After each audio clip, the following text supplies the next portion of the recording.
there are difficult situations that develop, in intensive care environments or really throughout the hospital, and they can involve, situations where a patient may encounter a very rapid medical decline for any of many different reasons, but in a situation where a patient is confronted with that, but there's kind of a lack of clarity about what their wishes would be.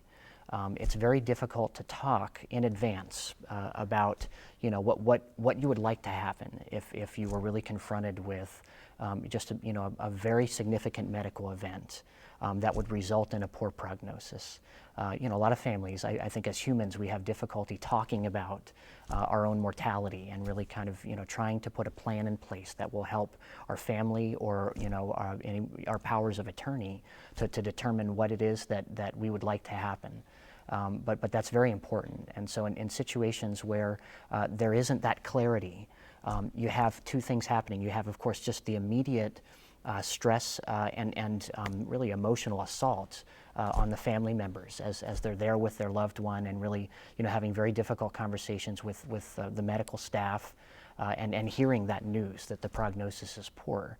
And that already is just, it's an emotional crucible for folks. And I've never, ever met a family member that did not struggle in that situation.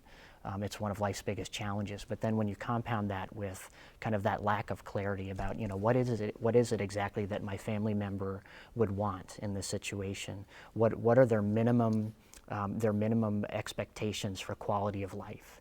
And that, that question about, what exactly is a patient's prognosis and what are their minimum expectations for quality of life? Those two questions are very important in helping to direct care, really in any kind of an environment, but especially in that emotional crucible of an environment in a hospital or in an ICU, where the doctors are really, trying to also to weigh that, those wishes, as they're recommending care and that kind of a thing.